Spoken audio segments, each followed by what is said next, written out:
I'm Mr. Mobile, and for the past 2 years, my go-to summertime smartwatch has been the ProTrek series from Casio. So you can imagine I was pretty pleased to find that here at IFA 2018 in Berlin, the company has brought a proper sequel. The ProTrek F10 and F20 were designed for adventures in the great outdoors, with rugged casings, altibarometers, and a dual-layer display, years before anyone else was doing it. But the thing is, to get to appreciate their special features, you first had to get over just how huge they were. Well, with the brand new F30, Casio might finally have made the ProTrek line accessible to folks who don't want to wear a coaster on their wrist. It's still a thick watch, barely a half millimeter thinner than the F20, but it's now almost 4 millimeters narrower.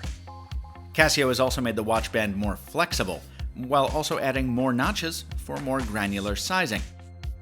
The major upgrade to the hardware here is the display. Casio makes the switch to an Oled panel, higher resolution and much more vibrant than the IPS LCDs of the prior two, and hopefully more power efficient as well. Switch that display off and you've got the segmented LCD for daytime viewing, and now the watch can show altitude and compass bearing on that screen as well as the time.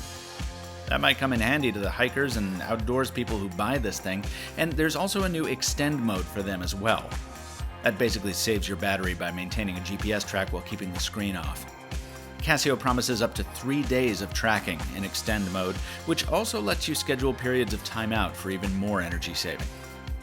And of course, I'd be remiss not to point out the new version of Wear OS being displayed here. Google's new wearable platform now uses swipe-in gestures from the 4 cardinal compass directions to get you to your most often used features on a smartwatch. I've only used it for a grand total of 15 minutes, but already I can say that this is a large improvement over what we're dealing with currently in Wear OS. More to come. To these improvements, Casio also brings familiar carryovers, both positive and negative. The compact but slightly finicky magnetic charging port, the 3 side buttons, the heavy durability, the lack of a heart rate sensor.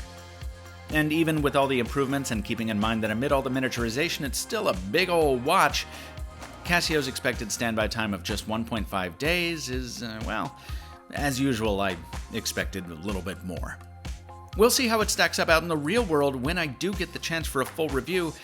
The ProTrek F30 will be available in 3 colors, presumably sometime this fall, but exact pricing and availability are, as of yet, TBD. This video is brought to you by TunnelBear.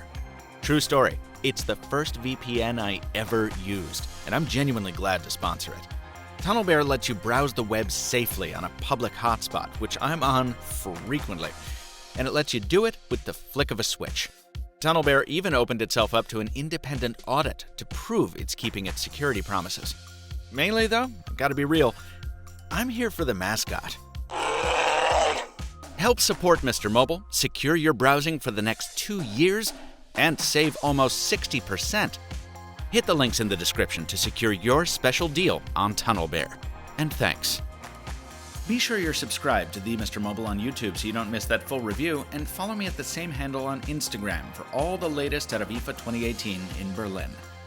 Until next time, thanks for watching, and stay mobile, my friends.